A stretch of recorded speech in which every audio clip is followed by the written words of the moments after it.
कि इस स्कीम को चलाने के लिए सरकार के पास इच्छा शक्ति होनी चाहिए, उनके पास फंड होना चाहिए, उनके पास एक सिस्टम होना चाहिए। अभी भी आयुष्मान के तहत सारे इलाज बंद हैं। कल अगर हमारी मीटिंग होती है उसके बाद सरकार हमसे क्या बात करती है, आगे की जो भी दिशा निर्देश होंगे उसके बाद निर्धारित किए जाएंगे। सरकार कहती है हम बजट ला रहे हैं, लेकिन बजट लाएंगे और उसको डिस्बर्स करेंगे, इसमें एक बहुत बड़ा फर्क है। लेकिन अगर सरकार सर्विस प्रोवाइडर फ्रेंडली ही नहीं है, नंबर 1 आप पैसा नहीं दे रहे, नंबर 2 आप हॉस्टिलिटी से बात कर रहे हो, नंबर 3 आप थ्रेटन कर रहे हो सबको।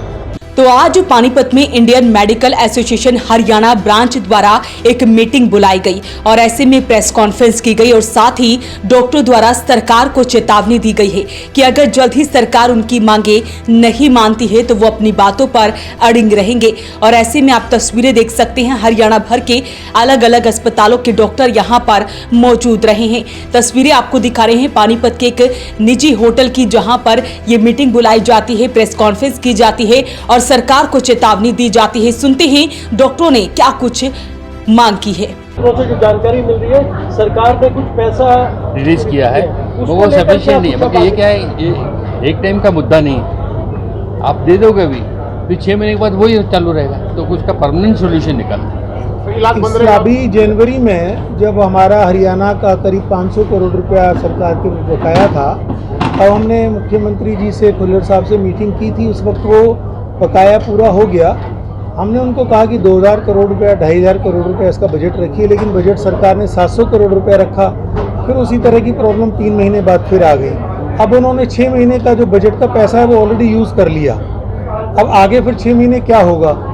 अब सरकार कहती है कि हम सप्लीमेंट्री बजट लाएंगे, लेकिन जब तक प्रॉपर बजट नहीं लाएंगे, जब तक सरकार इस बात को नहीं समझेगी कि ये आयुष्मान हॉस्पिटल हमारे पार्टनर हैं, कि हमारे बिहार पे अपनी सेवाएं दे रहे हैं, तब तक ये स्कीम, अगर सरकार की मंशा अच्छी है तो ये स्कीम चल सकती है। अदरवाइज इस स्कीम को चलाना हर 3 महीने में यही प्रॉब्लम है। अभी मेरे ख्याल में हम जब लोग बात कर रहे थे तब शायद एक मैसेज हमारे डॉक्टर अजय महाजन के पास आया है, कल चीफ सेक्रेटरी के साथ मीटिंग के लिए, कल सुबह 10:30 बजे। Tomorrow will be head probably अभी चलता रहेगा। कल शायद हमारी सरकार के साथ वार्ता होगी। हमारे नेशनल प्रेसिडेंट ने, हमारे पास नेशनल प्रेसिडेंट ने हरियाणा के मूवमेंट को पूरा अपना समर्थन दिया है। उन्होंने हमें ये आश्वासन दिया है कि वो ऊपर अधिकारियों से, केंद्र सरकार से और NHA से, जो नेशनल हेल्थ अथॉरिटी है, उनसे बात करेंगे इस स्कीम के बारे में और क्या सुधार हो सकता है, इसके लिए वो बात करेंगे। लेकिन जब तक हमारी कोई बातचीत हमारे मुद्दों पे, हमारी शर्तों पे, हमने जो डिमांड्स की उसको पूरा नहीं होती हैं, हमारा ये जो सस्पेंशन ऑफ वर्क है ये जारी है। सरकार का ये गलत नैरेटिव है जो बार बार सरकार आप लोगों को दे रही है कि स्कीम में कोई फ़र्क नहीं पड़ रहा, अभी भी लोग एडमिशन हो रहे हैं, हम बराबर पेमेंट दे रहे हैं। जो बार बार आपको एक फिगर दिखाया जा रहा है 3000 करोड़ रुपए का, वो 3000 करोड़ रुपए का फिगर 2018 से और आज तक का फिगर है। तो सरकार ने डिफरेंट हॉस्पिटल्स को पे किया है और इसमें से कुछ हिस्सा सरकार के गवर्नमेंट हॉस्पिटल्स को भी गया है। अब दूसरी बात जो आप कह रहे हैं कि भाई हमारा क्या स्टैंड है, सरकार ने पेमेंट किया है। सरकार ने पहले 245 करोड़ रुपए लेके आए, फिर 291 करोड़ रुपए, लेकिन उससे सिर्फ अब तक का तो काम चल जाएगा। आगे क्या?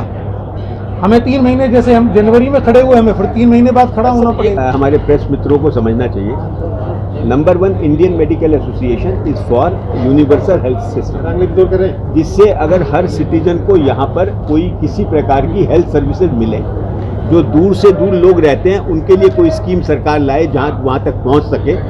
इंडियन मेडिकल एसोसिएशन उसके साथ है, इसमें कोई शक नहीं। सरकार ने जल्दबाजी में एक आयुष्मान भारत स्कीम लाई। स्कीम अच्छी है, मैं उसके टेक्निकल एस्पेक्ट में नहीं जाऊंगा, इसीलिए मेडिकल सेंटर्स ने इसको अडॉप्ट किया। इनिशियल जो हेजिटेशंस थी तो सरकार को मजबूर होकर उसको गवर्नमेंट हॉस्पिटल्स में या डिस्ट्रिक्ट हॉस्पिटल्स में उस स्कीम को चलाना पड़ा। डिस्ट्रिक्ट हॉस्पिटल तो वैसे भी फ्री मेडिकल एड देते हैं, उन्होंने किया जस्ट कि ये पॉपुलराइज हो और उन्हें कह सके कि इतने हॉस्पिटल्स उसमें एम्पैनल हो गए। मुझे पता लगा हरियाणा में 765 या 800 हॉस्पिटल्स ने इसको एम्पैनल किया। एम्पैनल तो इसीलिए किया होगा कि हम सर्विस ओरिएंटेड हैं, हमको सर्विस देनी चाहिए, हमें फ़ायदा। लेकिन अगर सरकार सर्विस प्रोवाइडर फ्रेंडली ही नहीं है, नंबर 1 आप पैसा नहीं दे रहे, नंबर 2 आप हॉस्टिलिटी से बात कर रहे हो, नंबर 3 आप थ्रेटन कर रहे हो सबको, नंबर 4 आप सोचते हो एज ए राइट है तो प्राइवेट सेक्टर के लिए बहुत मुश्किल है, छोटे हॉस्पिटल्स के लिए इस स्कीम को इम्प्लीमेंट करना। एंड इस प्रकार का स्टेप कि हम इस स्कीम को इम्प्लीमेंट नहीं करेंगे या इसकी स्कीम से डिपैनल हो जाएंगे, ये एक ऐसा स्टेप है जो आदमी बहुत फ्रस्ट्रेशन के बाद लेता है। एंड मैं ये लगभग 6 महीने से हरियाणा के साथ जो हमारी चर्चा हो रही है, मैं समझ रहा हूँ कि किस प्रकार की डिफिकल्टीज में ये जा रहे हैं। हम भीख नहीं मांग रहे हैं, मैं आपके पास आऊँ पैसे रिलीज कर दो, आपने 2 करोड़ रुपए रिलीज कर दिए या आपने 5 करोड़ रुपए रिलीज, ये नहीं मांग रहे। एक सिस्टम बना लीजिए ना, आपने जब साइन कराया का 15 दिन में पेमेंट आ जाएगा। अब वो 15 दिन क्या 15 महीने में भी पेमेंट नहीं आ रहा।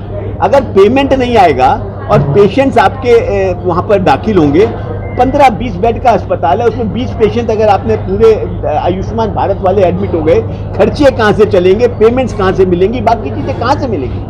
अगर तो सरकार को ये समझना चाहिए कि आयुष्मान भारत स्कीम सरकार की नहीं है, सरकार का थॉट प्रोसेस है, जनता के लिए है। और उस जनता को उस स्कीम को इम्प्लीमेंट कौन कर रहा है? डॉक्टर्स कर रहे हैं, हेल्थ केयर इंस्टीट्यूशंस कर रही हैं। हेल्थ केयर इंस्टीट्यूशन जो आपको सर्विस प्रोवाइड कर रहा है, उसको आप डंडा देके कैसे सर्विस प्रोवाइड करा सकते हो?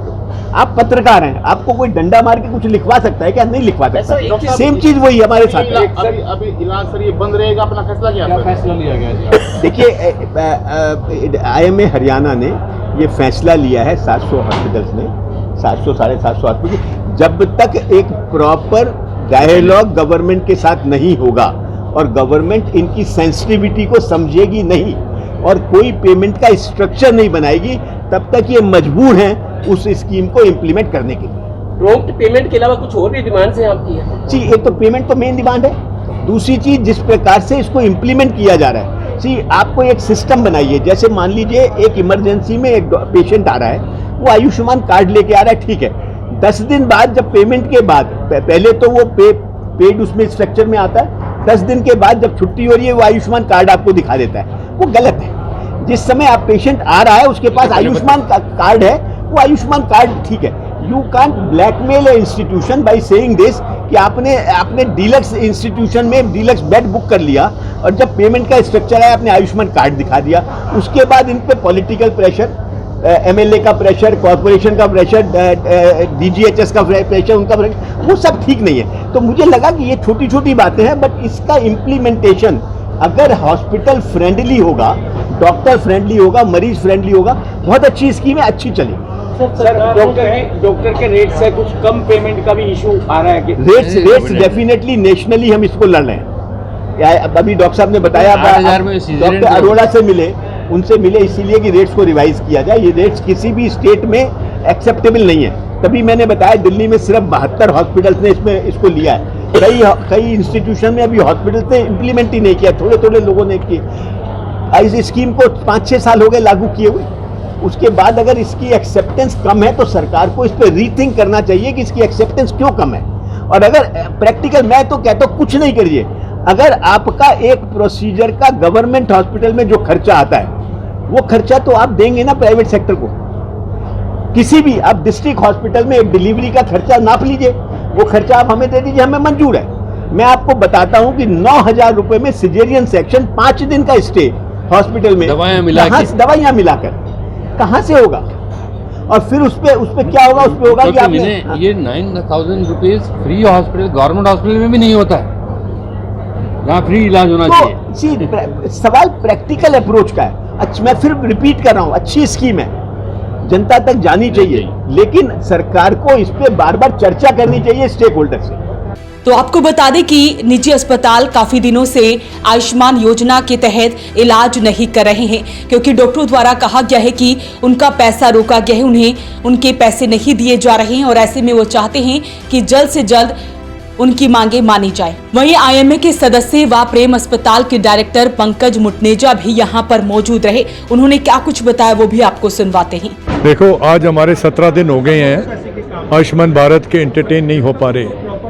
एक बहुत अच्छी स्कीम को एक रेगुलर, हम कहते हैं ना, बरियल दिया जा रहा है। सरकार अभी रिस्पॉन्स नहीं दे रही है। उन्होंने अपनी तरफ से थोड़ा सा पैसा रिलीज किया है, पर पैसा सिर्फ एक इशू नहीं है। इशू ये है कि हम हर 4 महीने बाद जाते हैं, पैसा मांगते हैं, थोड़ा सा रिलीज कर देते हैं, हम काम शुरू कर देते हैं। आगे के लिए प्लस जो सिस्टम नहीं बना पा रहे, ट्रांसपेरेंट सिस्टम क्लियर के साथ, वो एक मेजर इशू है। पैसा हमें ये पता, हम कह रहे हैं आज हमने बिल बनाया, 2 या 3 दिन में फाइनल कर दो आप, हमें ये पता हो ये पैसा पड़ा है सरकार के पास, पैसा आ जाएगा। 6 महीने बाद चिट्ठी आती है कि ये आपके दस्तखत नहीं मिलते, मरीज़ की फ़ोटोग्राफ नहीं मिलती, स्मजिंग है, क्लियर फोटोग्राफ भेजो, मरीज़ जा चुका होता है, उसको रिजेक्ट कर देते हैं। एक मिनिमल कॉस्ट पे काम कर रहे हैं। अगर आप आयुष्मान भारत की स्कीम को रेट्स देखोगे तो डिलीवरी या सिजेरियन 8,000 में सरकारी अस्पताल भी नहीं कर सकता, परंतु ये कहते हैं और रिजेक्ट कर देते हैं। इसके कारण जो छोटे नर्सिंग होम्स हैं, बड़े भी अपने कॉस्ट नहीं मिल पा रहे, डे बाय डे वो डेट में जा रहे हैं। लोगों की सैलरीज देनी है, दवाइयों के बिल देने हैं, इन्वेस्टिगेशन के बिल देने हैं, वो नहीं दे पा रहे। इसलिए हम सरकार को कह रहे हैं स्कीम से हम ना नहीं करते, परंतु आप इसको इम्प्लीमेंटेशन ठीक करिए, दैट्स आवर डिमांड। तो ऐसे में आज हरियाणा भर के डॉक्टर इकट्ठा हुए हैं, मीटिंग बुलाई गई है, सरकार को चेतावनी दी गई है कि अगर सरकार उनकी मांगे नहीं मानती है तो वो इसी तरह से आयुष्मान पर इलाज नहीं करेंगे। क्या कुछ कहते हैं इस वीडियो को आप शेयर जरूर करें, हमें कमेंट बॉक्स में जरूर लिखें। वॉइस ऑफ पानीपत के लिए प्रदीप पांचाल के साथ कुलवंत सिंह की रिपोर्ट। हमारी मांगे पूरी करो, हमारी मांगे पूरी करो।